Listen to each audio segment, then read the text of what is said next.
The stars had never looked so cold.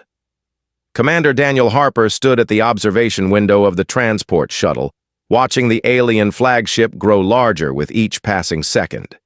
The vessel was enormous, a mountain of dark metal and pulsing lights that stretched across the void like a sleeping beast. Around it, hundreds of smaller warships drifted in formation, their weapons powered down but ready. This was the heart of the Varath Dominion's invasion fleet, the force that had crushed humanity's defenses in less than 3 weeks. Behind him, 4 other humans sat in silence. Lieutenant Amy Collins checked her uniform for the 10th time, making sure every button was in place. Sergeant Kevin Brooks stared at the floor, his breathing slow and controlled. Corporal Lisa Grant twisted a simple ring on her finger. A nervous habit she had never been able to break. Private First Class, Nathan Cole simply closed his eyes, conserving his energy for what lay ahead. They looked like a defeated delegation. Their uniforms were crisp and formal, decorated with medals and ribbons that meant nothing. To anyone watching, they appeared to be exactly what Earth had announced them to be: military representatives sent to negotiate the terms of humanity's surrender. The shuttle's pilot, a young woman named Karen Webb, spoke through the intercom. "Docking in 5 minutes, Commander. The Varath have cleared us for Bay 12. "Understood," Harper replied. His voice was calm, almost bored. "Proceed as planned." The plan. Such a simple word for such a desperate gamble. 3 weeks ago, humanity had still believed it could fight. The combined fleets of Earth, Mars, and the outer colonies had gathered near Proxima Centauri to make their stand against the Varath invasion. It was supposed to be humanity's finest hour, a display of courage and determination against impossible odds. It had been a massacre. The Varath weapons cut through human ships like fire through paper. Their shields absorbed everything humanity could throw at them. Their fighters moved with a speed and precision that human pilots could not match. In 6 hours, the battle was over. 90% of humanity's military strength was gone, scattered across the void as burning wreckage and frozen corpses. Earth had expected to negotiate from a position of weakness. What they had not expected was to negotiate from a position of total helplessness. The Varath did not want peace. They did not want resources or territory. They wanted submission, complete and absolute. Humanity would become servants of the Dominion, their world a colony, their people a workforce for alien masters. The governments of Earth had debated for days. Some wanted to fight to the last breath. Others argued for acceptance, hoping that cooperation might lead to better treatment. In the end, a different voice had spoken, a voice from the shadows of human history. Director Megan Price had addressed the emergency council in a bunker deep beneath the Rocky Mountains. She was a small woman with gray hair and cold eyes, the head of an agency that officially did not exist. For decades, her organization had handled problems that could not be solved through normal means, problems that required a different kind of solution. "We cannot win their war," she had told the council. "Our ships are broken. Our weapons are useless. If we fight on their terms, we die. All of us, every man, woman, and child on Earth." "Then what do you suggest?" the Secretary General had asked. "Surrender?" Price had smiled, and there was no warmth in it. "I suggest we stop fighting their war and start fighting ours." The shuttle shuddered as it entered the flagship's docking bay. Harper felt the slight pull of artificial gravity taking hold, different from Earth's, slightly heavier.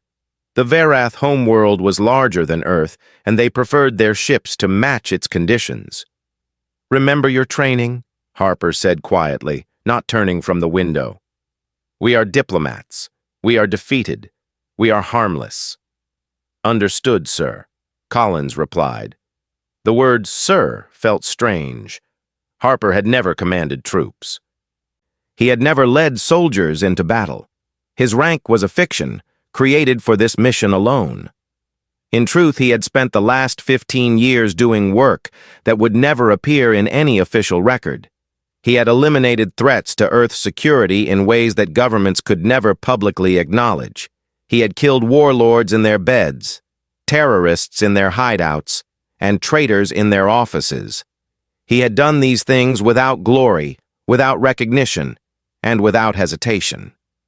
Now, he would do the same to aliens. The shuttle door opened with a hiss of pressure equalization. Beyond it stood a reception party of Varath soldiers, their insectoid bodies encased in ceremonial armor. They were tall, nearly 8 feet, with 4 arms and heads that resembled something between a mantis and a spider.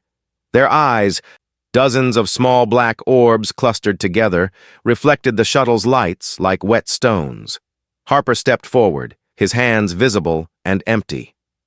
"I am Commander Daniel Harper of the Earth Defense Council. We come in peace to discuss terms." The lead Varath made a clicking sound that Harper's translator rendered as speech. "You come in defeat, human. There is a difference. Follow." They were escorted through corridors of dark metal and strange organic material. The ship was alive in some way Harper did not fully understand, its walls pulsing with a slow rhythm like a heartbeat. Other Varath watched them pass, their alien faces impossible to read. Some clicked in what might have been amusement. Others simply stared with those clustered eyes, studying the small, soft creatures who had dared to challenge the Dominion. Harper studied them in return, though he was careful not to show it. He noted how they moved, where they carried their weapons, how they communicated with each other. He observed which ones seemed alert and which ones seemed bored. He counted steps, memorized turns, and built a map of the ship in his mind. Behind him, his team did the same. Each of them had a specific focus. Collins watched the guards and their patterns. Brooks examined the ship's structure, looking for ventilation systems and maintenance access points. Grant studied the Varath themselves, their bodies, their movements, their possible weaknesses. Cole tracked security checkpoints and identified potential escape routes. They were not diplomats. They were not soldiers. They were something far older and far more dangerous. Back on Earth, Director Price watched their progress through surveillance systems her hackers had compromised weeks ago. She sat in a dark room filled with screens and quiet technicians, her coffee growing cold beside her. "They're inside," one of her analysts reported. Price nodded slowly. "Then the game begins." She had sent 5 people to do what 5,000 ships could not. It was madness by any reasonable measure. But humanity had not survived ice ages, plagues, and its own self-destructive nature by being reasonable. It had survived by being clever, and by being very, very good at killing. High Admiral Zorath received the human delegation in his war chamber on the 3rd day. The room was designed to crush hope. Massive pillars of black stone rose toward a ceiling lost in shadow. Holographic displays floated in the air, showing images of burning human colonies, destroyed ships, and conquered worlds. The temperature was kept deliberately cold, and the air carried a sharp chemical smell that made human eyes water. Zorath himself sat on a raised platform, looking down at the 5 humans who stood before him. He was ancient by Varath standards, his exoskeleton scarred from 100 campaigns. His 4 arms rested on the arms of his throne, each one ending in claws that could tear through steel. When he spoke, his voice was a deep rumble that vibrated through the floor. "You wish to discuss terms," he said. It was not a question. Commander Harper bowed his head in what appeared to be submission. "We do, High Admiral. Earth understands its position. We cannot hope to resist the might of the Dominion. We come only to ask for mercy." Zorath's mandibles clicked in amusement. The sound was like bones breaking. "Mercy is not a concept the Dominion recognizes. You will serve us or you will die. These are your only options." "We understand," Harper replied. "However, the Earth Council has authorized me to present certain offerings, gestures of goodwill that might ease the transition for both our peoples." The negotiations that followed were elaborate theater. Harper presented lists of Earth's resources, manufacturing capabilities, and population centers. He discussed which human leaders might cooperate with Dominion rule and which might need to be removed. He asked questions about how the annexation would proceed, what rights humans might retain, and how their children would be educated under alien rule. To the Varath, he appeared broken, a defeated commander going through the motions of diplomacy while his world waited for its chains. They found him almost pitiful, this small, soft creature trying to bargain for scraps of dignity. They did not see the calculations behind his eyes. The negotiations stretched across days. The human delegation was housed in guest quarters on the flagship's diplomatic deck, given limited freedom to move about certain areas under escort. They were fed human-compatible food synthesized from the ship's systems. They were allowed to send brief messages back to Earth, messages that the Varath monitored and approved. What the Varath did not realize was that every message contained hidden codes. Every report back to Earth carried information gathered by 5 pairs of trained eyes. Lieutenant Collins had memorized every patrol pattern she observed. She knew which corridors were checked every hour and which were ignored. She knew which guards were professional and which were careless. She had identified 17 different routes between their quarters and the command deck. Sergeant Brooks had mapped the ship's internal systems during his escorted walks. He asked innocent questions about Varath engineering, praising their technology and expressing curiosity about how it worked. The guards, flattered by his interest, had shown him more than they should have. He now knew where the main power conduits ran, where the atmospheric processors were located, and how the emergency bulkheads functioned. Corporal Grant had spent her time studying the Varath themselves. She engaged them in conversations about their culture, their history, their biology. She learned that they breathed a slightly different mixture of gases than humans, one that was vulnerable to certain chemical compounds. She learned that their clustered eyes, while excellent at detecting movement, had difficulty adjusting to sudden changes in light. She learned that their exoskeletons, so strong against blunt force, could be penetrated by thin, sharp objects inserted at the joints. Private Cole kept careful count of everything: security checkpoints, guard rotations, response times to simulated emergencies. He memorized the faces of every Varath officer he encountered and noted which ones seemed important. He identified the ship's communication systems and the backup systems that would activate if the primaries were destroyed. On the 5th night, Harper gathered his team in their quarters. The room was certainly monitored, so they communicated in ways the Varath could not detect. Hand signals taught in training facilities that existed in no official record. Lip movements read without sound. Messages written on skin and wiped away. "The signing ceremony is in 2 days," Harper signaled. "All fleet commanders will attend."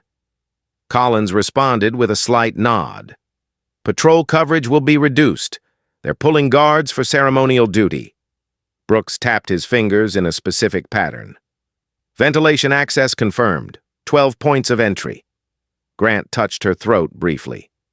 "Toxin deployment ready. Effective radius of 50 meters. Cole simply held up 3 fingers, then 2. 32 seconds. That was how long the primary strike would take based on his calculations. Harper allowed himself a small smile. It looked like relief to any watching cameras, the expression of a man who had accepted his fate. In truth, it was anticipation. The Varath had conquered dozens of species across the galaxy.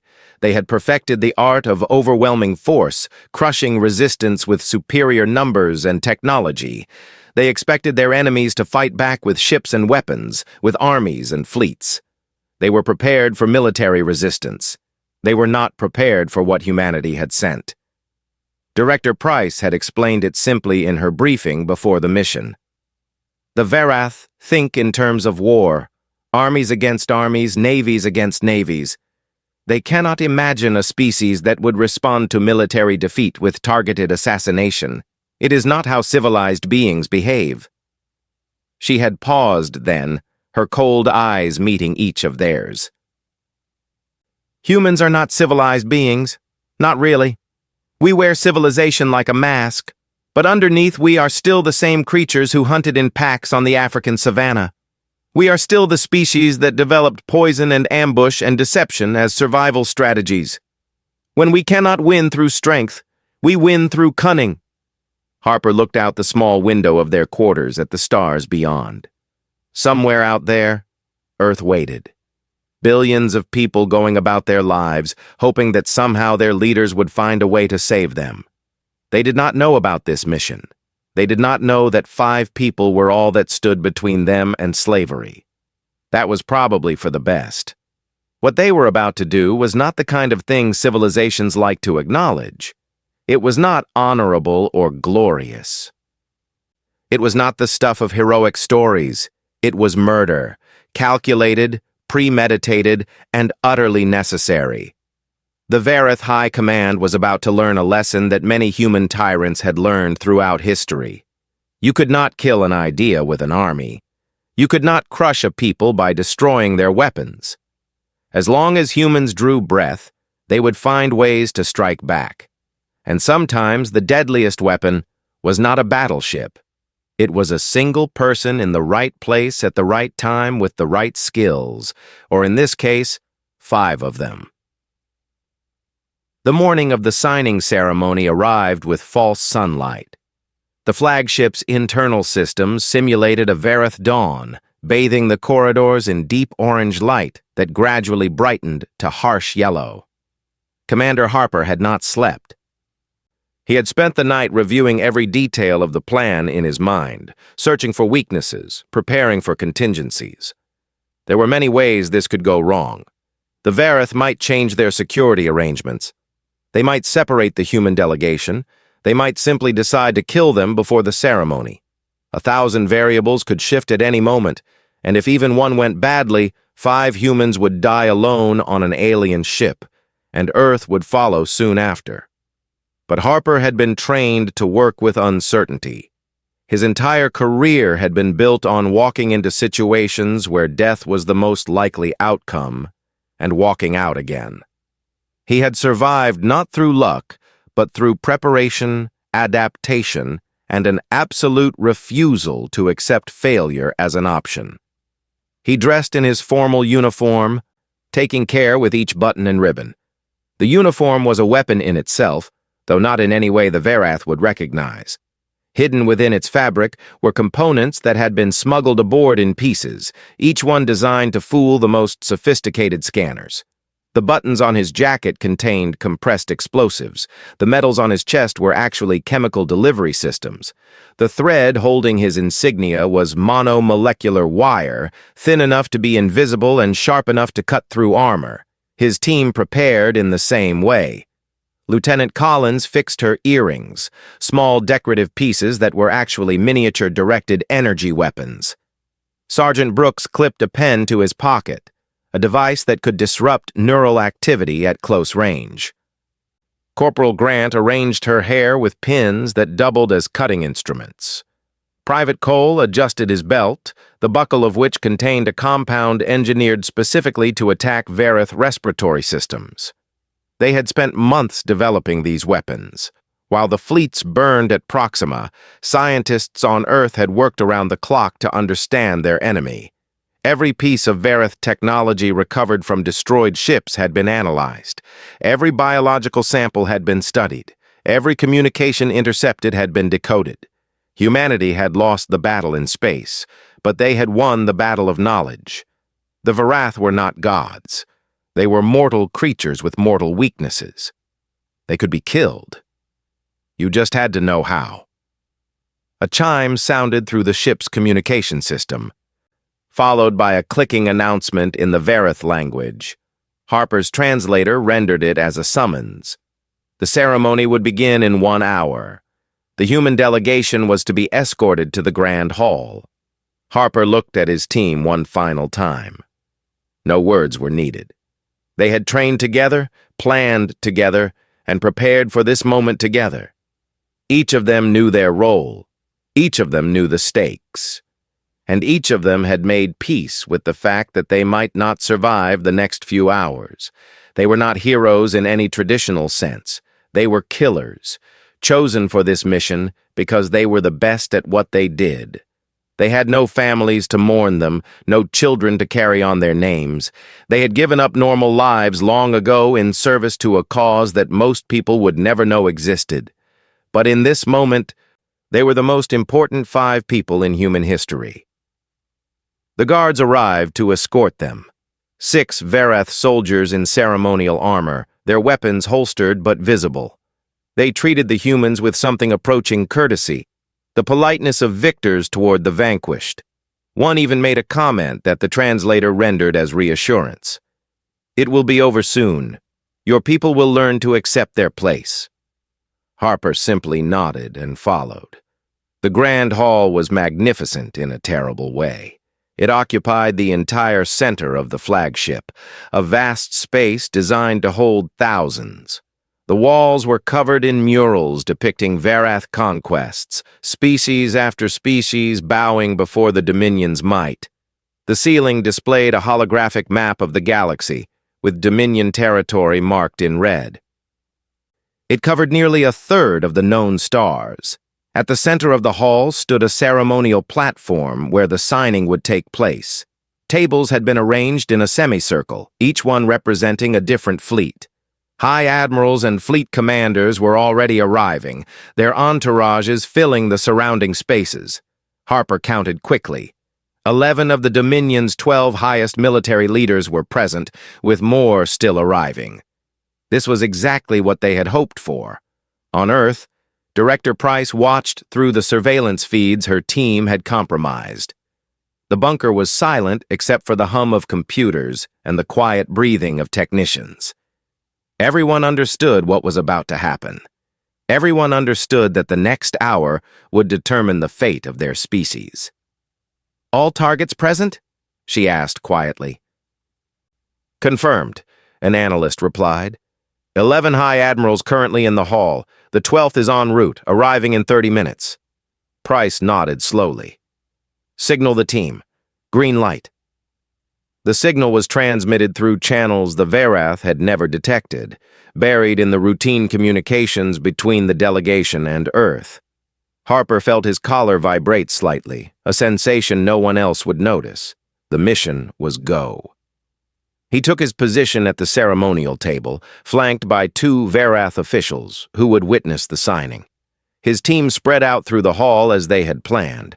Collins drifted toward the eastern doors. Brooks positioned himself near a ventilation access point.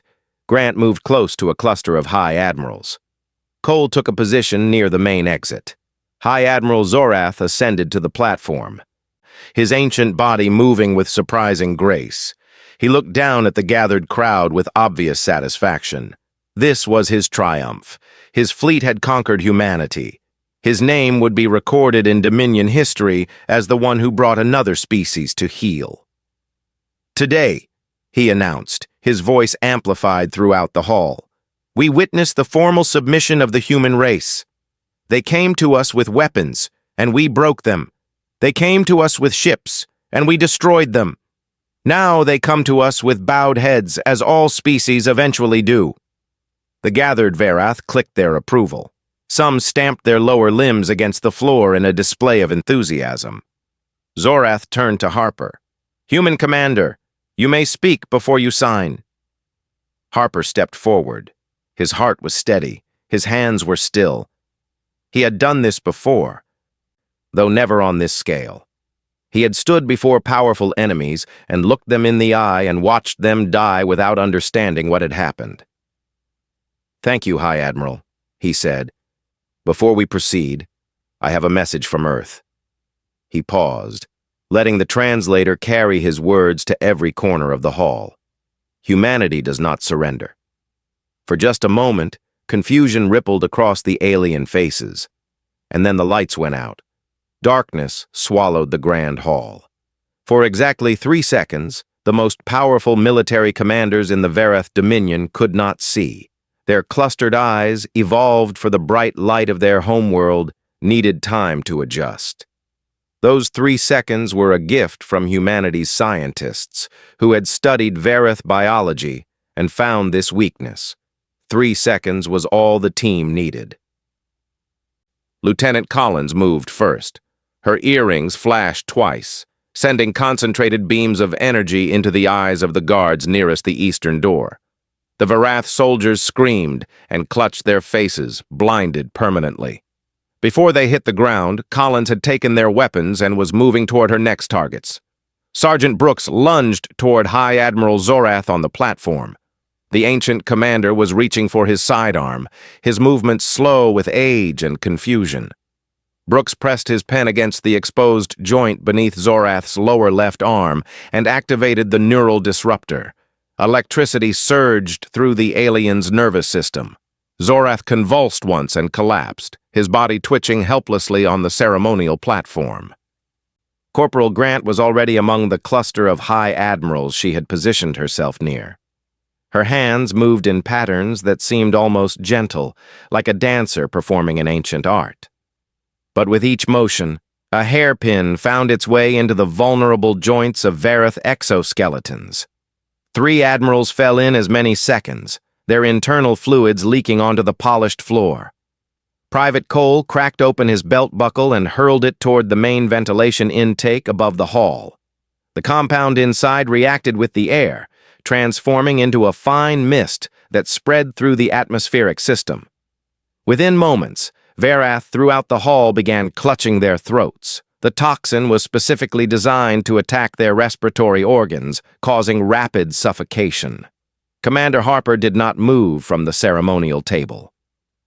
He simply pressed the buttons on his jacket, each one in a specific sequence. The shaped charges he had placed during the days of negotiation detonated in perfect synchronization.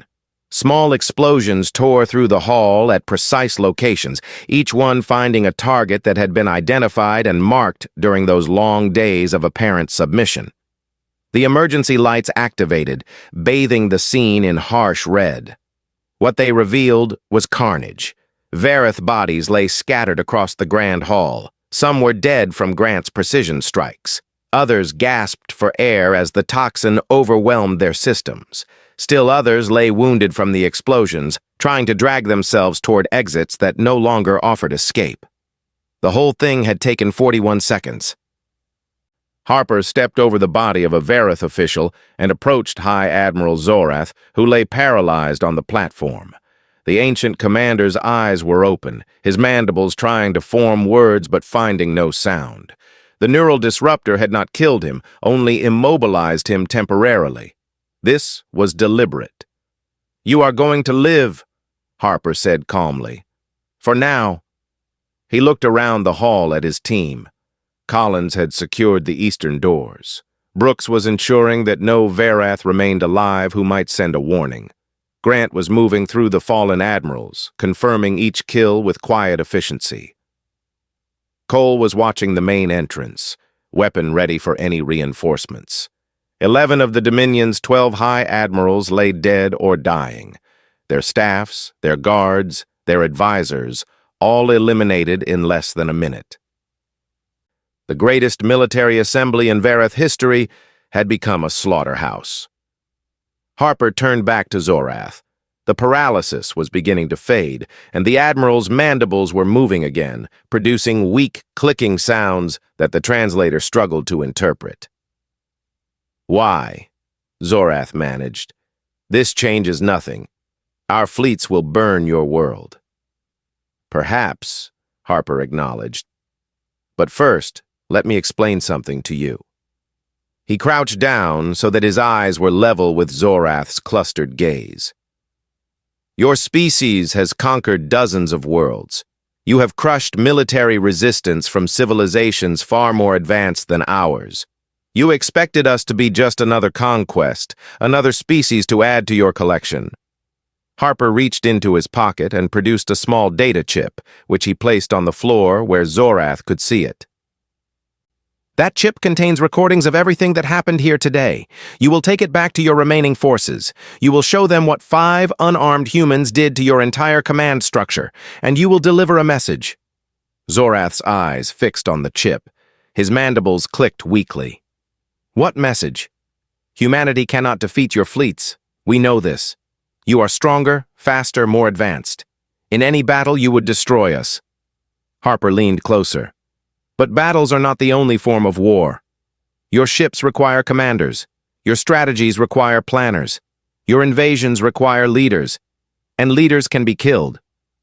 He stood up, adjusting his uniform as if he were simply leaving a business meeting. Every commander you promote to replace the ones who died here will become a target. Every admiral who threatens Earth will be hunted. Every general who plans an invasion will find assassins waiting in the shadows. We will not fight your war. We will fight ours. Zorath's voice was stronger now, filled with something that might have been rage or fear or both. This is not how civilized beings conduct themselves. This is murder, assassination. It violates every principle of warfare. Harper smiled, and there was no warmth in it.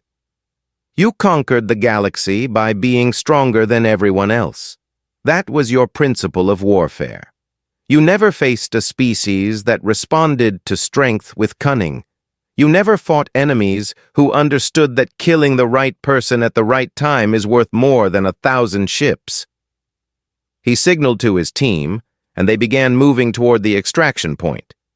Behind them, the hall was silent except for the fading sounds of dying Vareth.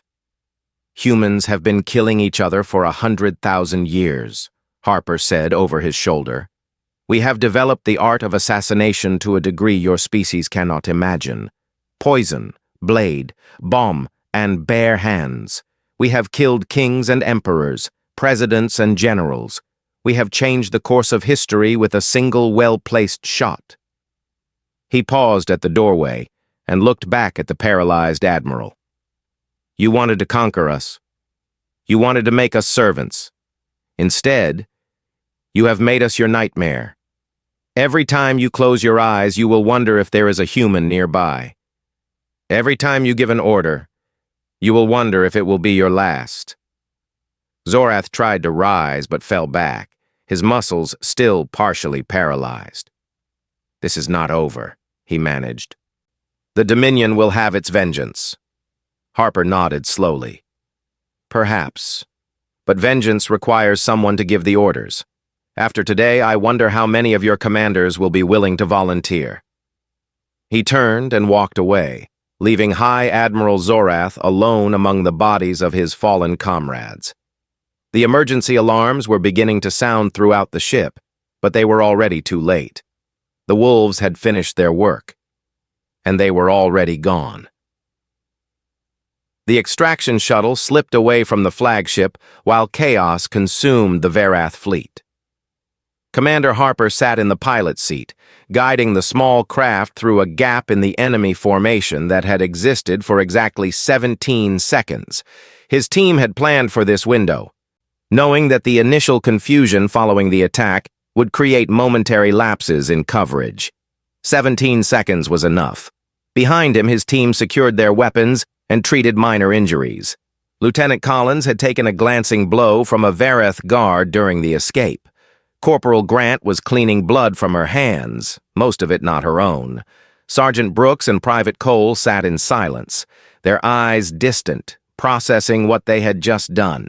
They had killed more than 90 beings in less than 5 minutes. Some of the most powerful individuals in the galaxy had died at their hands. It was not something that left a person unchanged, no matter how much training they had received. Earth Control, this is Shadow Team, Harper spoke into the encrypted communicator. Primary objectives complete. Extraction successful. We are coming home. Director Price's voice came through the static, calm and measured. Acknowledged, Shadow Team. Well done. 3 simple words. They did not capture the magnitude of what had happened. They could not express the relief that washed through the bunker beneath the Rocky Mountains as technicians and analysts realized that humanity might actually survive. The shuttle accelerated toward the edge of the system, where a cloaked transport waited to carry them back to Earth. Behind them, The Vareth flagship was transmitting frantic communications in all directions. The recordings from High Admiral Zorath had begun spreading through the alien fleet, and the response was exactly what humanity had hoped for: fear. For the first time in their recorded history, the Varath Dominion was afraid, not of human weapons or human ships, but of humans themselves. The footage showed their greatest commanders dying helplessly, struck down by creatures they had dismissed as primitive and weak. It showed 5 humans moving through a hall full of armed guards like ghosts, untouchable and deadly. Within hours, the footage had reached every ship in the invasion fleet. Within days, it had spread to every corner of the Dominion. And everywhere it went, it carried the same message. Humanity could not be conquered. Not because they were strong, but because they would never stop fighting. Not with armies and fleets, but with shadows and silence. 3 weeks after the massacre on the flagship, the first Vareth fleet withdrew from human space. The official reason given was redeployment for other priorities. The unofficial reason was that its commander had refused to continue the invasion. He had watched the footage of the signing ceremony 17 times and decided that no world was worth that kind of enemy. 6 weeks after the massacre, 2 more fleets followed. Their admirals cited various strategic concerns, but everyone knew the truth. They were afraid of becoming targets. Director Price addressed the United Nations Security Council in a closed session that would never be made public. She stood before the most powerful leaders on Earth and spoke without notes or hesitation. The Vareth Dominion still possesses the military strength to destroy us completely. That has not changed. What has changed is their willingness to use it. They have learned that attacking Earth comes with a cost that cannot be measured in ships or soldiers. She paused, letting her words settle over the assembled leaders. Since the signing ceremony, we have conducted 14 additional operations against Vareth leadership, 7 fleet commanders, 4 logistics coordinators, 3 intelligence officers, all eliminated without witnesses or evidence. The Dominion knows we are responsible, but they cannot prove it. More importantly, they cannot stop it. One of the council members spoke up. This cannot continue indefinitely. Eventually, they will adapt. They will develop countermeasures. Price nodded. Correct. That is why we are not simply assassinating their leadership. We are using the fear of assassination to change their calculations. Every day that the invasion is delayed is a day we grow stronger. We are building new defenses, developing new weapons, training new operatives. Time is our ally.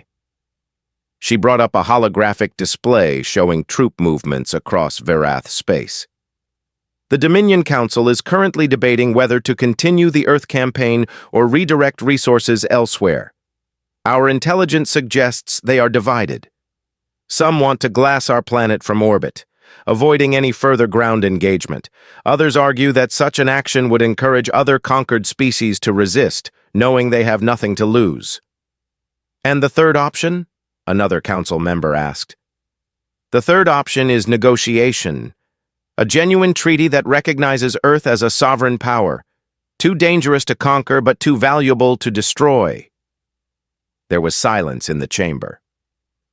The idea that humanity might survive this crisis, might actually emerge as a recognized galactic power, seemed almost impossible. It will take years, Price continued, perhaps decades, but we have planted seeds of doubt throughout the Dominion. Every ambitious officer must now consider whether promotion means a death sentence. Every strategic planner must wonder if humans are watching their every move. We have introduced a variable they cannot calculate or control. She smiled, and there was genuine warmth in it this time. Fear. On the transport ship carrying them back to Earth, Commander Harper sat alone in his quarters. He had removed his uniform and dressed in simple civilian clothes, becoming once again the invisible person he had been for most of his life. The medals and insignia had been destroyed, leaving no evidence of the fiction they had represented. Collins knocked on his door and entered without waiting for permission. They had been through too much together for such formalities. "The crew says we will reach Earth in 18 hours, she reported. "Director Price has arranged for our debriefing immediately upon arrival." Harper nodded. "And then?" "And then we disappear again. New identities, new assignments. The war continues." "It always does." Collins sat down across from him. "Do you think it was worth it? Everything we did?" Harper considered the question carefully. He thought about the 93 beings who had died at their hands. He thought about the fear they had spread throughout an empire. He thought about the billions of humans on Earth who would never know how close they had come to enslavement. "I think," he said slowly, "that survival is always worth it. And I think that sometimes survival requires doing terrible things." He looked out the small window at the stars passing by. "The Vareth called us uncivilized. They said that assassination violates every principle of warfare. Maybe they are right. Maybe we fought dirty and broke rules that more honorable species would have followed." He turned back to Collins with eyes that had seen too much and forgotten nothing. "But we are still here. Our children will grow up free. Our world will not become a slave colony. And when historians write about this war, they will record that humanity refused to die quietly." Collins nodded slowly. "They will also record that we were monsters." "Perhaps," Harper agreed. "But we will be living monsters." And that is enough. The transport ship continued its journey toward Earth, carrying 5 ordinary-looking humans who had just changed the course of galactic history. They were not celebrated heroes. They would receive no medals or parades. Their names would never appear in any public record. But somewhere in the vast reaches of space, Vareth commanders looked over their shoulders and wondered if the shadows were watching. They were right to wonder. The shadows were always watching, and humanity had only just begun to fight.